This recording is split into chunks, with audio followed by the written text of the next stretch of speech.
that's some label shit.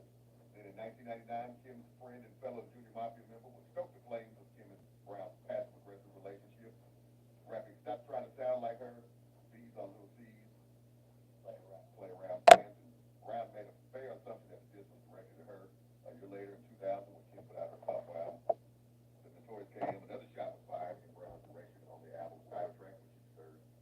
And then 5 months later, Foxy Brown took it upon herself to diss Lil Kim on Capone Noriega's song Bang Bang, saying lines that "You and Diddy, y'all kill me with the subliminal stuff. Why is you running, kicking that street stuff? Please impress me, go back to the freak stuff. What you broke, when you broke, it was doing a whole lot of Look. I'm sure we'll get to Diddy in the news, but people have been calling him Diddy, and people have been new what type of guy he was. Well, what's also interesting about this beat, while there's not a lot of stuff on wax about it, they ended up getting, so there ends up being a shootout, famous shootout happened in Hot 97. In the lobby, right? In the lobby between Junior Mafia and CNN's crew, which is Capone Noriega. Because of that Capone song, Noriega, the song Bang Bang is their song. that incident leads to Lil Kim eventually going to prison for perjuring herself because she didn't want to tell her crew members, which was kind of messed up because they had footage of her standing right there during the shootout. It also resulted in, I think, everybody being banned from Hot 97. Well, at least Capone Noriega. Well, you know, he still can't go back up there? I think he said he just got allowed back up there, like on Drink Champs, and he was like, I forgot who he was talking to. He was like, yeah, man, they banned me, but I don't know why they banned me. And everybody was like, no, goodwill, why you got banned? But yeah, a whole shootout in that station lobby. And even up until 2011, they were still doing distracts each other. Yeah.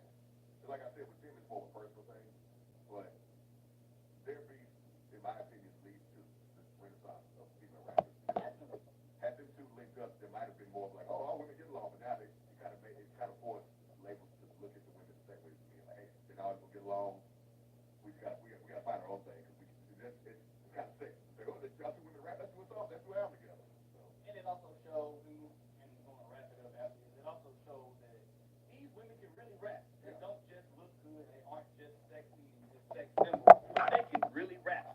And they prove, Foxy and Kim really prove that. Stick around for more after this quick break.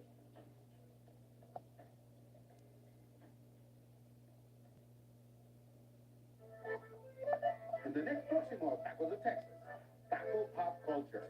From taco sticks, antics and medium pop culture, and cultural appropriation, we'll explore the highs and lows of taco pop culture. You can find Tacos of Texas on KUT.org or wherever you get your podcasts.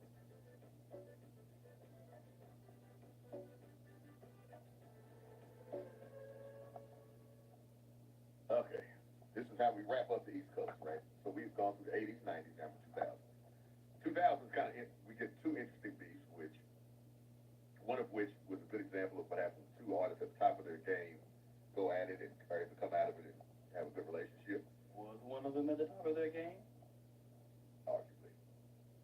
It's still a platinum artist. I mean, yes. And then another beef is the two people who would never get along. Who just hate each other. It's just pure hate. So to start off, Jay-Z and Nas. Let me tell you what real quick. Got that thumbs up. I appreciate it. I am in ninth grade. Right, I'm going to school around. Let me see if I got a comment. Sometimes it's comment. Listen. And back in those days, if somebody burned a CD, there's two groups of people in my opinion. Nope, no comment. Burned with intentions. Like they'd be like, hey, look, I got the new Locks album.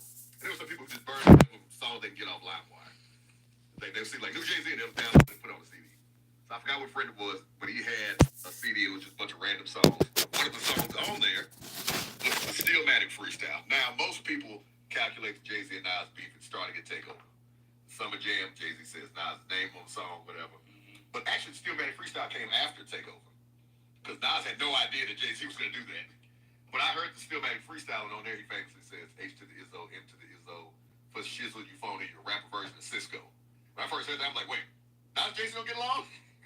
Because once again, this is before like high-speed internet, so Summer Jam news didn't really reach. It didn't reverberate as this far. Yeah, so when I heard it, I was like, wait, what? So Stillmatic freestyle was the first thing I heard. But anyway, Jay-Z and Nas, early 2000s, one of the biggest beefs of all time. This beef even includes Michael Jackson. Yes, it does. Okay, before we, get too deep into the woods, because we don't have that much time, what were your thoughts on when you first heard it? Because at this point now we're of age, so we're absorbing this. I believe I heard Takeover first.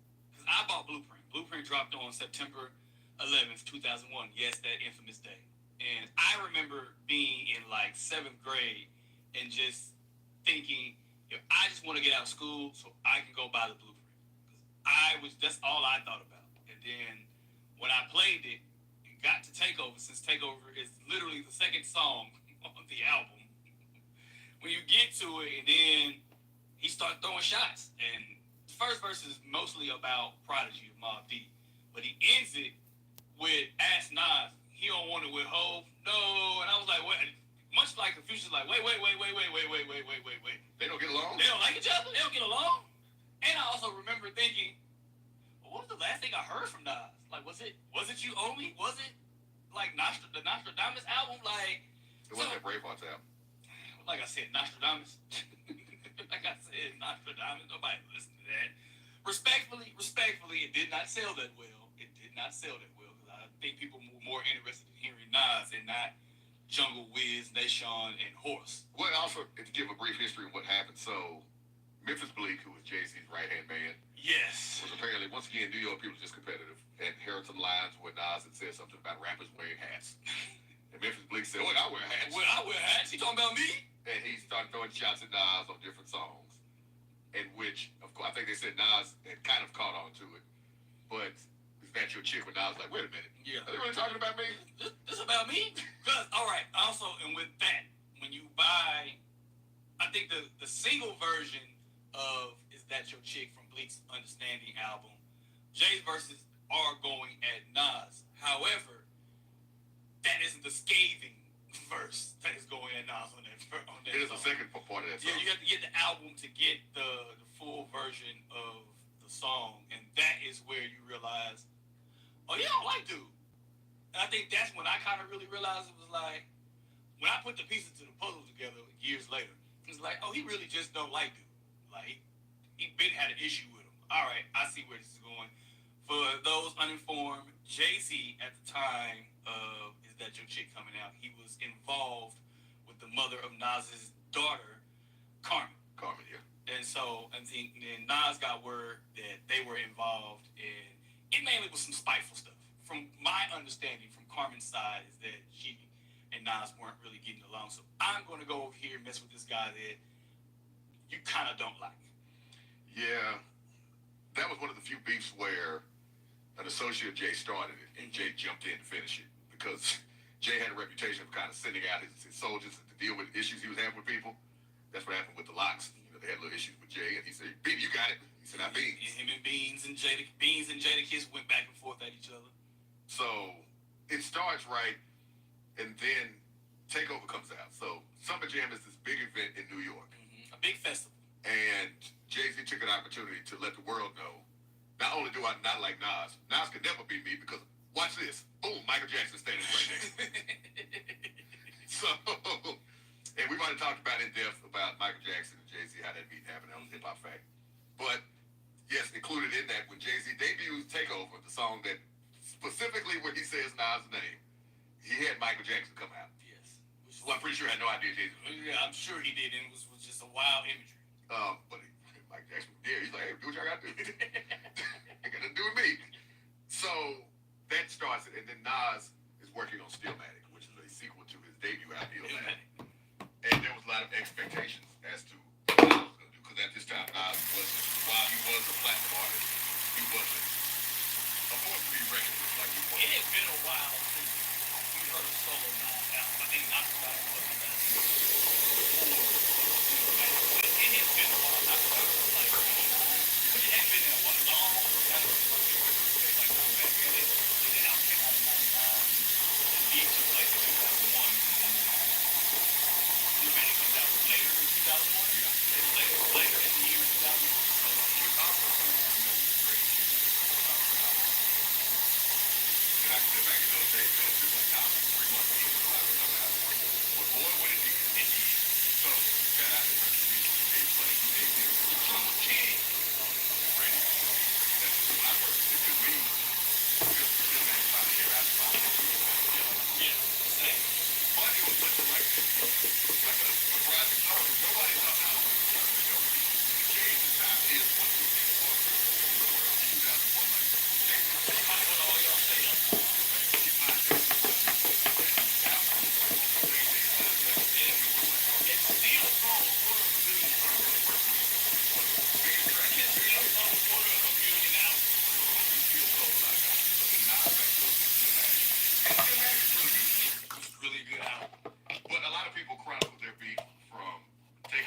shots at each other on their albums after. When Yes. Blueprint Just two listening back to the Blueprint. and Godson, I which didn't is really which catch song a lot you of. heard. Yeah, They were from the later album.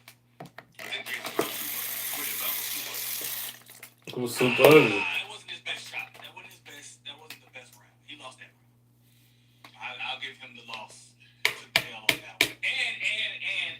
And Super Ugly is also the song where he makes a reference toward contraceptive in the baby seat of Nas's child, and this is Jay-Z's mother Dr. hears Gloria. it and said, calls Jay-Z and tells him, "You went too far. Yeah. Like, you went too far. You need to apologize." Like that. Yeah, his name dropped like Iverson, and Iverson's like, yo, my wife, what are you doing? What are you Like, doing? his mother was like, "You went too far with that line. You need to apologize." So Jay gets on the radio and apologizes to Nas for that. And I think most people in New York looked at that as like, yeah, man, that you took an L. You took an L, man. You took an L. Like, there's no apologizing in this. You said you got to stand up. Yeah, yes, stand up. It's just, it's one of the funnier things only because, once again, this was two Titans. And, of course, Jay-Z was Jay-Z was trying to People he was trying to kamikaze at me.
It's a ghost town in here, so I'm just talking to myself in this motherfucker.